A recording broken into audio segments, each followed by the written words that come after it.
Bharatiya Janata party के वरिष्ठ नेता श्री श्याम जाजू जी हमारे साथ मौजूद हैं। इनसे थोड़ा हम चर्चा करेंगे बंगाल चुनाव पे और आज जो देश की स्थिति है उसके बारे में। सर, फर्स्ट ऑफ ऑल मैं ये चाहूँगा कि भी जो बंगाल में इस बार चुनाव चल रहा है, बीजेपी की तरफ से धड़ाधड़ रैलियाँ चल रही है, प्रधानमंत्री जी हैं, अमित शाह हैं, ये लगे हुए। क्या आपको लगता है कि इस बार बंगाल में परिवर्तन दिखेगी? बंगाल में आज तक कांग्रेस की सरकार रही है, वेस्ट कम्युनिस्टों की सरकार रही है और अभी तृणमूल की सरकार है। वहाँ भारतीय जनता पार्टी निग्लिजिबल थी। भारतीय जनता पार्टी की स्थापना करने वाले डॉक्टर श्यामा प्रसाद मुखर्जी का वो प्रदेश है। तो ऐसे प्रदेश में लोकसभा के चुनाव से हमने जिस ताकत से लोगों को मैदान में उतारा है और उसका परिणाम भी देखा है।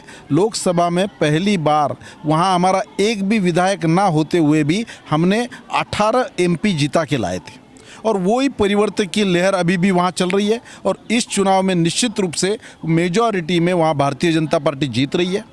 ममता जी के कार्यकाल से लोग नाराज़ है, परेशान है, हताश है, निराश है। उनको एक सशक्त और समर्थ रूप में, एक अल्टरनेट के रूप में केवल भारतीय जनता पार्टी वहाँ पर उपस्थित है। बंगाल में आज तक जिन जिन लोगों का राज रहा है वो गुंडागर्दी से रहा है, दहशत से रहा है। वहाँ कैसे लोकतंत्र चल रहा था पूरा देश जानता है। बंगाल में कोई भी उद्योगपति के पास दो पैसे आ गए तो वो वहाँ रहना नहीं चाहता। इस प्रकार का अनसिक्योरिटी का, अस्थिरता का, दंगा फसाद का माहौल पश्चिम बंगाल में छाया हुआ है। इस बार पहली बार जनता खुलकर बाहर आ रही है।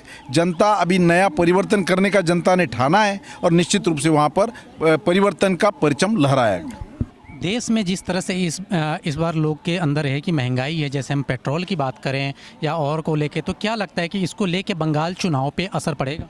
ऐसा है, एकमात्र पेट्रोल डीजल छोड़कर देश में कहीं भी महंगाई नहीं है। पेट्रोल डीजल की भी महंगाई जल्दी कम हो जानी चाहिए। उसके लिए राज्य सरकारों का और जिस प्रकार का टैक्स का कलेक्शन होता है वो उसके माध्यम से होता है, ये जनता जानती है। सरकार भी उस विषय में चिंतित है और उस पर उचित कदम उठाया जाएगा।